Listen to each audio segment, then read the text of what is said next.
Alright. Let's start with our discussion for the additional material sa ating Accounting for Business Combination, BAPE 7. So, dito tayo ngayon sa Consolidation of Financial Statements, Part 2 sa ating assignment number 5. So, with that said, let us start.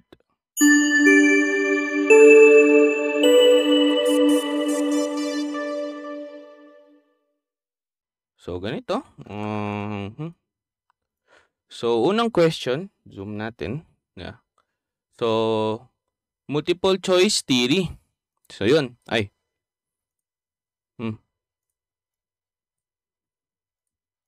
Multiple choice theory.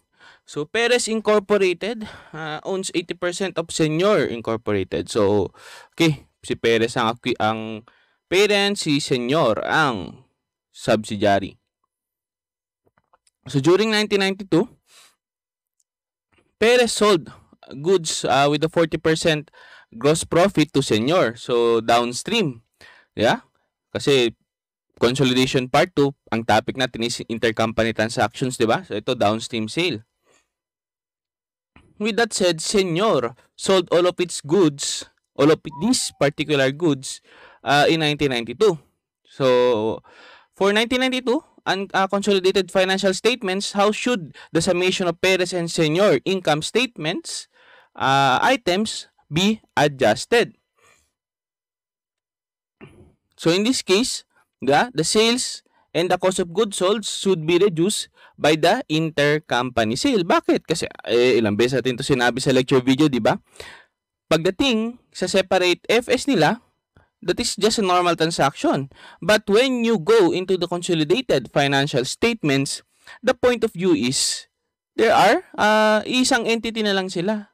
'Di ba? Isang entity na lang yan sila. So there's no logical reason that would entail na bakit ka makikipag-transact sa sarili mo? Like putting the account from one pocket to another, 'di ba? That's BS. Because isang entity na lang kayo eh. Di ba?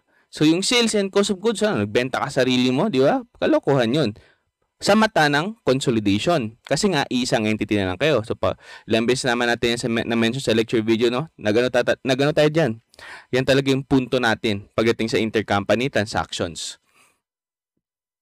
Number 2, Waterco owns, by the way, class, ilang beses ko na sinabi to. Pag magme-message sa Teams, ang exception lang kapag privacy reasons or kapag yung Teams nyo hindi gumagana. Okay? So, Waterco owns 80% of the outstanding stock of Fireco. So, si Water ang parent, Fire ang ang subsidiary. On December 31, 1989, Fire sold equipment to Water. So, that's an upstream transaction. Yeah, upstream sale. At a price in excess of Fire's carrying amount. Yeah? But less than its original cost. So, on the consolidated balance sheet at December 21, 1989, the carrying amount of the equipment, this costless accumulated depreciation, should be reported at what? At what amount? So, Water's original, hindi. Fire's original cost, hindi. Ito, Water's original cost less the Fire's recorded gain. Kasi nga, nagbenta ka lang sa sarili mo eh. Number 3, PICO purchased term bonds at a premium on the open market. So, these bonds represented 20% of the outstanding class of bonds issued at a discount by ESCO, P's wholly owned subsidiary. So, P intends to hold the bonds until maturity. In a consolidated balance sheet, the difference between the bond carrying amounts in the company and the two companies should be. Now, take note, yeah? Balikan nyo, Intermediate Accounting Part 2, di ba? Or Intermediate Accounting 2. Doon yung pinag-usapan yung di ba, yung liabilities and equity, kung saan kasama doon yung bonds. And when a bond was transacted at a premium, anong meaning yan? Ibig sabihin yung market price niyan, yung binayaran nyo dyan, is mas mataas compared sa kanyang maturity value. Di ba? Pag atas discount yan, anong meaning nun? Yung market price niya, mas mababa sa kanyang maturity value. Now, pagdating sa premium, anong meaning yan? Yeah? Yung market rate, yeah? mas mababa or mas mataas sa kanyang nominal rate. Pag discount yan, yung market rate mas mababa sa kanyang nominal rate. Di ba? Ganun lang yung understand, di ba? Intermediate accounting part 2 yun. So, in this case, ang tanong, in a consolidated balance sheet, the difference between the bond carrying amounts in the two companies would be, the answer is letter A, included as a decrease to the consolidated profit or loss and retained earnings. Diba? Because of the difference, premium yan, no? Number 4, in its financial statements, Pare Incorporated uses the fair value method of accounting for its 15% ownership of Sabe Corporation. So that's only 15%, di ba? Hindi pa, di ba? Ganyan lang naked value yan. So ibig sabihin, wala tayong assumption dyan. That is fair value method, di ba? Kaya nga nakalagay ito, uses fair value method, di ba? At December 2, 1993, Pare has a receivable from Sabe. So how should a receivable be reported in Pare's December 31, 1993 balance sheet? Yeah? The answer is letter A. Total receivable should be reported separately. Hindi naman yan Hindi naman yan equity method Hindi naman yan investment associate. Hindi naman yan investment subsidiary. Nor a joint venture. That is just a simple investment. So, fair value method, separate lang. Yeah? Number 5, a 70% owned subsidiary company declares and pays a cash dividend. So, ito yung dividends, di ba? Intercompany transaction including dividends. So, what effect does the dividend have on the retained earnings and non-controlling interest balance in the parent company's consolidated balance sheet? Now, take note, dalawa yan. Di ba? Kung either at a quotient or yung fair value method, tanggalin mo yung effect niya. Eliminate mo yung effect niya sa profit or loss. Yung the other one, kapag equity method, di ba, i-add back mo yung dividend income na tinanggal mo. So, yun yung effect, di ba? So, in this case, the answer is letter B, no effect on retained earnings and a decrease in non-controlling interest. Number 6, Portco Incorporated owns 100% of Salem Incorporated. On January 1, 1992, Port sold Salem. So, Port being the parent, so sold Salem. That is a downstream transaction. Salem delivered equipment at a gain. So, Port had owned the equipment for 2 years and used a 5-year straight-line depreciation rate with no residual value. Salem is using a 3-year straight-line depreciation rate with no residual value for the equipment. In the consolidated income statement, Salem recorded depreciation expense on the equipment for 1992 will be decreased by how much? The answer is going to be letter B. Tingnan nyo, may gain. Diba? Binenta niya at a gain. So, pag binenta yan at a gain, ibig sabihin yung, diba? Yung, yung equipment is being depreciated. Diba? Depreciated at a higher amount. Kasi mas tumaas yung kanyang valuation. Kasi, nabenta at a gain. Oo, di ba? Tumaas ang kanyang valuation, so overstated yung amount niya. So, magiging overstated rin yung depreciation. Kasi yung new value ng equipment, yun yung ginagamit ni Salem where in fact, kung titingnan mo yan in a consolidation point of view, there's nothing really to be added, di ba? Because that is a company, that is a transaction within yourself. So, there's no point in adding the value of that equipment in this case. Alright? So, yun. With that said, that equipment, di ba? Overstated. So, na-overstated ka sa equipment, na-overstated ka sa pag-record ng depreciation. And that is by 3 years. So, hatiin mo for the first year, yun, 1/3. 33 and 1/3% of the gain on sale. Di ba? Na-explain naman yan sa lecture video. Number 7, Sanco is a wholly owned subsidiary of Starco. Both companies have separate general ledgers and prepare separate financial statements. Sun requires standalone financial statements. So which of the following is the correct, or which of the following statements is correct? So yun. So prepared by Sanco, consolidated financial statements should only be prepared by the parent, not by the subsidiary, because prepared. Si parent lang nag-prepare niyan, which is si Starco. So, Sanco is a wholly owned subsidiary of Starco. So, ito, use the following information for the next 3 questions. Basketball ko, wholly owns volleyball ko. So, basketball ang parent, volleyball ang subsidiary. During the year, basketball purchased inventory. Basketball purchased inventory from value. So, that is an upstream sale. Si volleyball ang nagbenta kay basketball. Volleyball has a, markup. Has markup the goods at 20% above cost. Yeah? So, first, number 8. How should the group compute for the consolidated sales? So, follow nyo lang yung formula na binigay beforehand, di ba? Sa lecture video natin. So, the answer is going to be letter B, sale of basketball ko plus sale of volleyball minus the intercompany sale para malaman yung consolidated sale. Tatanggalin mo, ulitin lang natin, di ba? Ilang beses naman ito na-mention sa lecture video.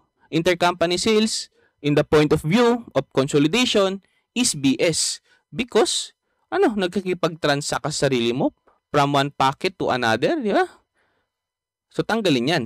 Number 9, how should the group compute for the consolidated cost of sale? So, same lang. Cost of sale basketball plus the cost of sales ni COGS ni volleyball minus intercompany transaction or intercompany sales plus the unrealized profit in ending inventory and the minus the realized profit in the beginning inventory. As na-explain natin logic nito dun sa lecture video, binalikan talaga natin yun.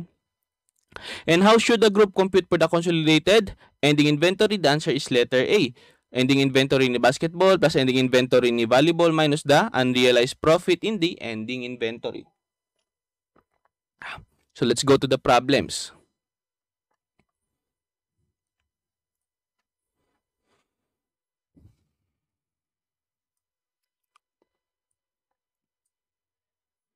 So, problem 4, multiple choice, computational. So, use the following information for the next 2 questions.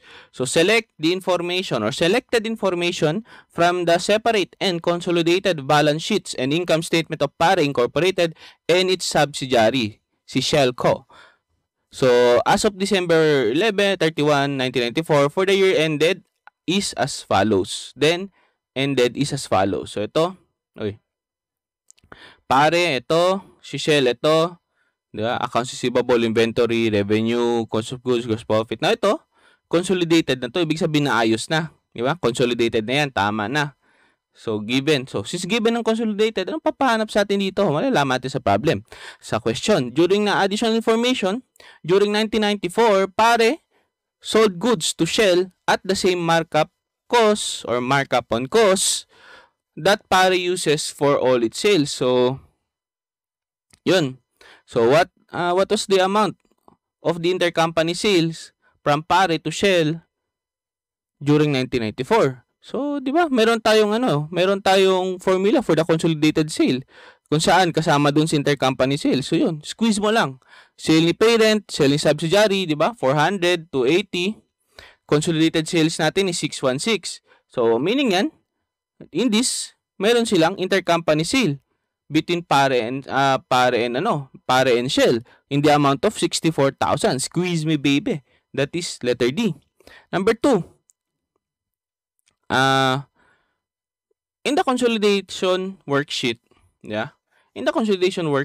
what amount of unrealized intercompany profit was eliminated? So, yun.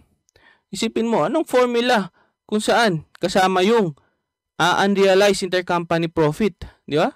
Kung saan, in addition, yung mga given dito, nandun rin, di ba? Isipin mo na para mag-squeeze ka na lang gamit yung formula na yon. So, in this case, nandito yun, unrealized profit ending inventory, ang tanong man, amount of unrealized intercompany profit that was eliminated, di ba? So, yun, cost of sales ni COGS or cost of sales, para lang sila, yeah? In the context of goods. Cost of sales ni parent 300 dito, si subsidiary naman si Shell 220 dito yan. And yung intercompany less the intercompany sales during the year, na-solve natin yan to. Then wala tayong realized profit in the beginning inventory, wala rin tayong kasi nga tingnan nyo, wala namang given, selected information lang, wala rin tayong depreciation of fair value adjustment on the inventory. So, meron tayong consolidated cost of sales in the amount of 462. So, dito yan. Diba? So, unrealized profit ending inventory, squeeze mo lang, bang, bang. Convert sila dito, 6,000. Letter A. So, let's proceed to the next question. Or next problem, which is number 3. So, Parker Corp owns 80% of Smith Incorporated common stock. So, during 1991, Parker sold Smith 250,000 of inventory. So, this is a downstream sale. On the same terms as sales made to third parties. So, yun. Smith sold all of the inventory purchased from Parker in 1991. So, that is very crucial, di ba? Because of the unrealized principle. So, the following information pertains to Smith and Parker sale of for 1991. So, ito kay Parker, si parent, Smith, the subsidiary. So, what amount should Parker report as a cost of sale or cost of goods sold in its 1991 consolidated financial income statement? So, the answer is, ito lang, ang solution, yeah? Yung formula, basic. Cost of sales si parent, to 400. Ito naman kay subsidiary, Smith, 350. Then may intercompany, sila, di ba? Downstream, 250. Then the unrealized profit in ending inventory, wala. Bakit? Kasi nga, lahat nabenta on the same year, di ba? All the inventory purchase were eventually sold by Parker in the same year. So, wala kang unrealized profit sa iyong ending inventory because wala kang ending inventory that came from this. Kasi lahat na benta on the current year, di ba? Wala rin tayong realized profit sa ending inventory and wala tayong depreciation sa fair value adjustment ng ating inventory. So, yun. So, malang, bang, 500,000. Letter C. Yeah? Basic.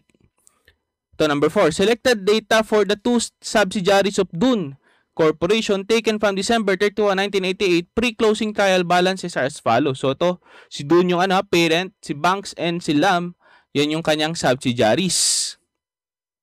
Ngayon, pagdating nyo sa pag mag-audit kayo, public accounting, tapos mga big corporations ang binigay sa inyo, diba? Pinasok ka sa team na kung saan mag-consolidate ng big corporations. Expect na yung mga big corporations ay mga conglomerates. Marami ang subsidiaries, so kailangan nyong i-consolidate yun. So, i-edit nyo, audit nyo yun. Kasi, that's what's happening in real life Lalo na pag mas malaking corporation, mas malaking company, yeah, mas maraming subsidiaries, mga conglomerates yan. So, ito si Bangko, kung makikita nyo, shipments to banks, 150,000 pesos. Nung na-receive ni Banks ko, di ba, between the subsidiaries to, consolidation pa rin yan, di ba? Intercompany So, Lam, nagpadala kay Banks ng 150,000 inventory shipments. Ngayon si Banks, nirecord niya yan at 200,000 pesos. Bakit kaya? Kasi tingnan mo dito, intercompany inventory, profit on total shipments, 50,000. Ibig sabihin si Lam, nung nagpadala siya or nung nagbenta siya ng inventory kay Banks, meron siyang 50,000 markup. Kasi 150 lang yung sinip niya, nirecord ni Banks sa 200 because may 50,000 na additional markup na ginawa si Lam. So yan, understood na yan. Additional data relating to December 31, 1988, inventory are as follows. So ito kay Lam, inventory acquired from third parties, wala tayong problema. Pero tingnan nyo kay Banks, yeah? Inventory acquired from outside parties, wala yan. Inventory acquired from Lam, may natitira pang 60,000 pesos, mga ending nila. May 60,000 natitirang ending inventory from this transaction. So, alam niyo na, may unrealized dyan. Yeah, may unrealized dyan kasi may natira Hindi lahat na benta. So, ang tinatanong, the inventory to be included in the December 31, 1988 consolidated financial statement is what? So, kailangan nyo yung true value nila. So, yung ending inventory ni Banks, di ba? 175 plus 60. Yung kay Lam naman, 250. Ngayon, tanggalin mo yung unrealized profit in the ending inventory. Kasi nga, may natira May natirang 60. So, paano mo yan tatanggalin? Anong amount ang itatanggal mo? Diba? So, yung profit na nirecord ni Lam was 50. Diba? Yung nirecord niya, 50. Then, si Banks, yung na-receive niyang inventory, 200. Yung natitira, 60. Meaning, 60 out of that 200, yung profit doon, hindi pa na-realize kasi may natira pang 60 out of the 200. So with that, fraction, 60 over 200 times the 50,000 profit na na-record ni Lam. So the unrealized profit kasi hindi pa nabenta yung 60, di ba? Is 15,000. So tanggalin mo yan, consolidated ending inventory mo, 470, letter C. Now let's go to the next number. Use the following information for the next 3 questions. So 5, 6, and 7. So yun. On January 2, 1994, pare ko acquired 75% ni kids ko. So si pare ang si pare ang tag dito, parent, si kid ang subsidiary. Kid co's outstanding common stock. On the acquisition date, the book value of kids assets and liabilities are equal their fair value. So ano meaning yan? Yeah? May effect yan. Yeah? The book value of kids assets and liabilities equaled their fair value. So tawag dito, the non-controlling interests are was measured using the proportionate share method. Kasi alam niyo na, yeah? Tawag dito. So anong meaning yan? Equal their fair value, so wala kang fair value adjustment coming from the acquisition date, yeah? Then non-controlling interest was measured using the proportionate share method. Ano meaning yan? Ibig sabihin, walang share ng goodwill si NCI. Lahat-lahat na kay parent if ever meron, di ba? Kasi proportionate method. So selected balance sheet data at December 31, 1994 is as follows. So ito kay pare, total assets. Kids, total assets. Ito naman yung kanilang liabilities and equity portion. Diba? So during 1994, pare and kid paid cash dividends of 25,000 and 5,000 respectively to their shareholders. Na si kid, shareholder naman si si pare, 75% subsidiary, nagbayad siya ng 5,000, yeah? So there were no other intercompany transactions. So intercompany transaction to on dividends, di ba? So number 5, in December 31, 1994 consolidated balance sheet, what amount should be reported as NCI in net assets? So what amount should be reported as the non-controlling interest in the net assets? So yun, magkano yung kids net asset natin at fair value? Diba? Ito, klaro. 180, tanggalin mo yung 60 kasi liabilities yan kasi ang net assets basically equity, di ba? 180, yun. So 120. Then yung NCI percentage natin, since 75% lang yung in-acquire niya, pare ko, so 25% is NCI, multiply mo, total, 30,000. Then, wala tayong goodwill sa NCI natin. Bakit? Kasi proportionate method eh. Yeah? Proportionate method. Balikan natin, di ba, yung table. Diba? Ano yun? Total, parent, NCI, cost of investment, FVNA, fair value of net assets, then goodwill, or kung ano, gain on bargain purchase, diba? Ang table na yan. So kapag proportionate method, kung anong value ng NCI dito, yun yung value dito, diba? So pag ganyan, 0. So if ever man may goodwill, lahat-lahat yan kay parent na. Yeah, ganun lang yan. So dito, since proportionate method, wala tayong goodwill para sa NCI. Yeah? Don't forget the basics. Number 6. So ang answer is 30,000, letter B. Number 6. Dito pa sa taas. So in December 31, 1994, consolidated balance sheet, what amount should be reported as common stock? So common stock. So yun, simple. Common stock ni parent, 50,000. Yeah? Common stock. Common stock ni parent, 50,000, 100,000. Dito. Diba? As explained naman yan sa starting pa lang ng natin, di ba? On number 7 naman, in December 2024, consolidated statement of retained earnings, what amount should be reported as dividends paid? Yung kay parent lang, yung 25,000 lang. Wag yung kay subsidiary, eliminated yan, di ba? Na-explain naman sa lecture video why, di ba? Dividends paid parents is dividends paid by subsidiary are 100% eliminated sa consolidation. Nga? So, yun. Let's go to number 8. So, 8 on January 1, 20X9, Paul Corporation acquired 80% of Saul Corporation, 200,000 shares of the outstanding common stock for 5 million pesos. So 5 million pesos yung ano niya, cost of consideration, cost of investment. Paul did not pay a control premium in the acquisition. So on the date of the acquisition, the 6 million peso book value of Saul's net asset equal their fair values. Wala tayong fair value adjustments.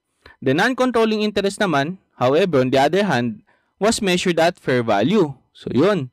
So, hindi siya proportionate. So, you can simply assume na baka mayroon tong goodwill sa NCI rin. Yeah? During 2020X9, Saul reported net income of 550,000 and paid dividends of 165,000. So what is the non-controlling interest that will be reported on Paul's Corporation's December 31, 20X9 consolidated balance sheet? So alam niyo yung formula dyan, di ba? Yung nire-report. Yung NCI net asset. So Saul's being the subsidiary yun. Saul's net assets at fair value as of December 31, 20X9 is yung 6 million kasi nga book value on Saul's net assets, then nagkaroon ng sale, di ba? Net income niya of 550,000. So, saan yan kino-close, di ba? Sa retained earnings. So, saan na-located ang retained earnings? Sa net assets, di ba? So, yun. Plus 550, and itong, nag-pay rin siya ng dividends of 165. O, saan kinukuha ang payment of dividends na to? Sa retained earnings. Saan located ang retained earnings? Sa net assets. So, bawas din. So, ang net assets ni, Saul, at December 31, 20X9 is 6,385,000 adjusted na yan. Then yung percentage of the NCI is 20% kasi 80% ang yung ownership ni Paul. Diba? So yun. So ang total mo is 1,277 or 1,277. Then i-add mo yung goodwill that is ni NCI net of accumulated impairment loss. Ngayon, yun yung kailangan nating isolve ngayon kasi hindi stated sa problem eh. Pero binigyan tayo ng clue or not necessarily clue but the values needed. Diba? Balikan lang kung anong ginawa natin dati sa business combination, diba? So consideration transfer, kasi wala dito. Wala tayong dito. XX, previously wala rin. Total wala rin. Parents proportion share in the net assets, diba? 80% sa meron. Goodwill attributable to owners, wala. Kasi nga, kulang yung details and hindi naman yung pinapahanap sa atin. Ngayon, ito.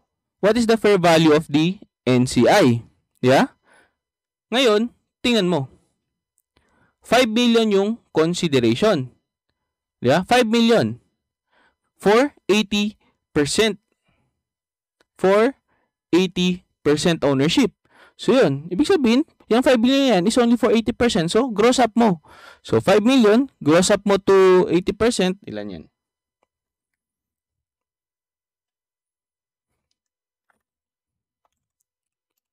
Yeah? Para sure. Mahirap na magano. That's 6,250,000. So, times mo sa 20% because yan yung ni NCI. Diba? So, that's 1,250,000 the fair value of the NCI.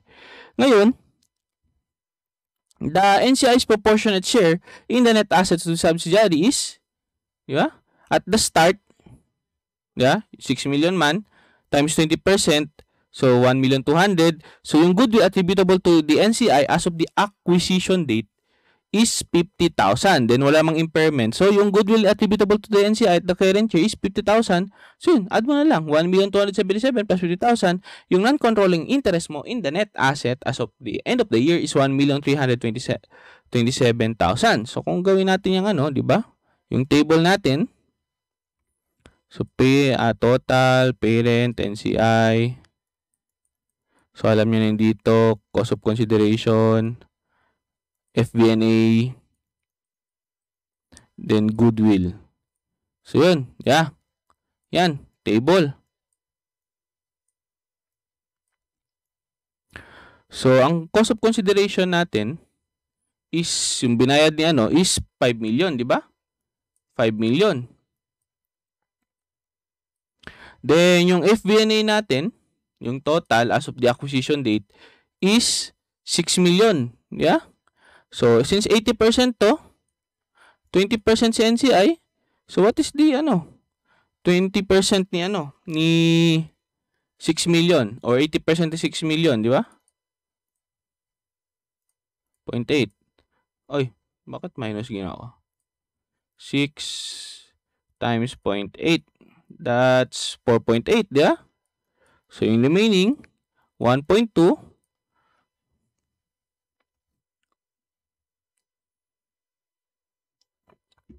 Then, tong 5 million, since 80% yan, so 5, ginawa natin to, divided by 0.8.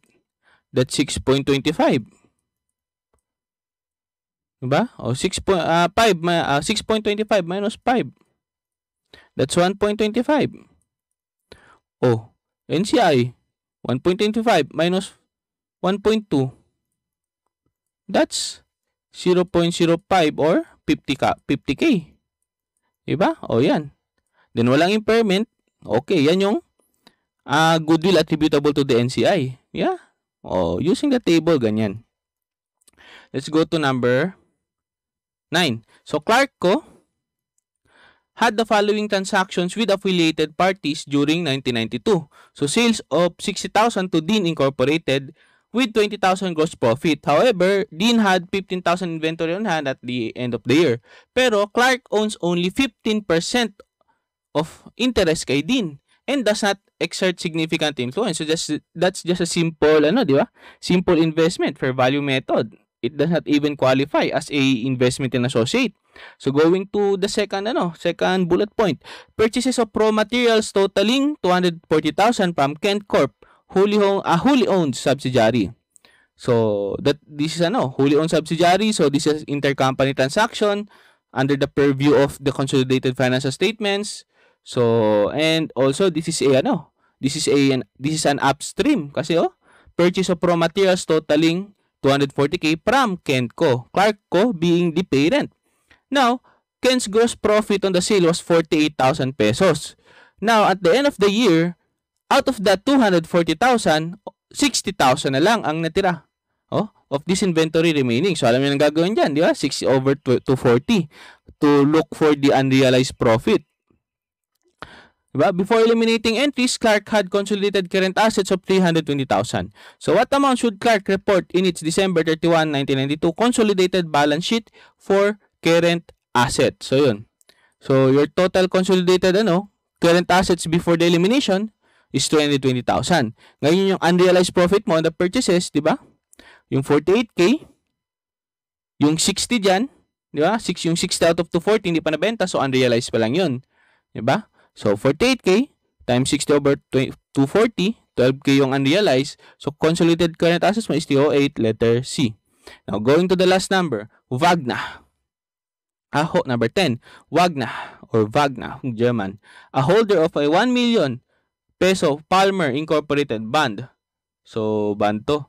Collected the interest due on March 31, 1992 and then sold the bond to Seal Incorporated for 975,000 pesos. Okay, on that date, Palmer ay 75% ownership of Seal. So yun. Had a 1,075,000 carrying amount for this bond. So what was the effect of the Seal's purchase of Palmer's bond on the retained earnings and the non-controlling interest amounts reported in Palmer's March 31 to consolidated balance sheet? So basically, nangyari dito, si Wagner and si Seal nagkaroon ng bentahan, yun pala, itong si Palmer, pag may-ari ni Seal. Di ba? Parang ganun eh. Kasi si Palmer, may bonds na pinaghahawakan ni Wagner. Then si Wagner, yung bonds na yun, binenta niya kay Seal. Na itong si Seal, subsidiary pala ni Palmer. So, yun. Meron na silang intercompany transaction. Ang tinatanong sa atin, ano daw yung magiging effect nito sa retained earnings and sa NCI, interest amount, reported sa March 31, 1992, consolidated balance sheet ni Palmer. Ito lang yan. Retained earnings and uncontrolling interest. So, the gain or loss on the extinguishment of the bond is computed as follow. The carrying amount, 1,075,000. Then, ang settlement amount niya lang is yung 975. So, there's a gain on extinguishment.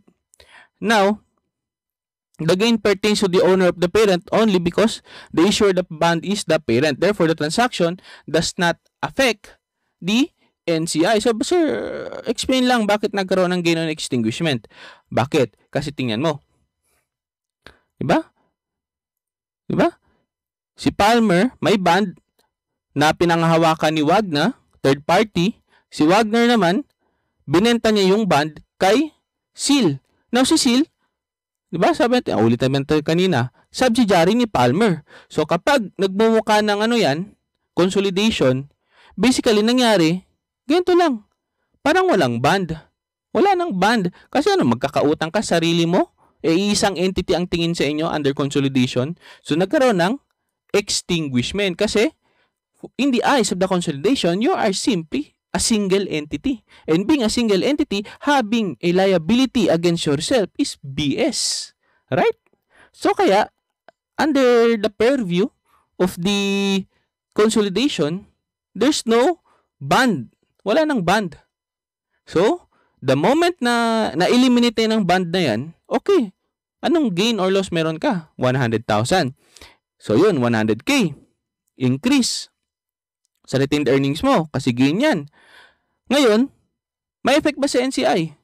Wala. Because the holder of the bond is the parent. So, walang share si NCI dyan. Yeah? So, yun lang. That is all. Wala na. Okay, that is all. So, yan. So, this is the second to the last additional material. The last one would be for consolidation part 3 and part 4 before ng ating long quiz next week and next week will be our midterm exam. So, that is all. Bye-bye.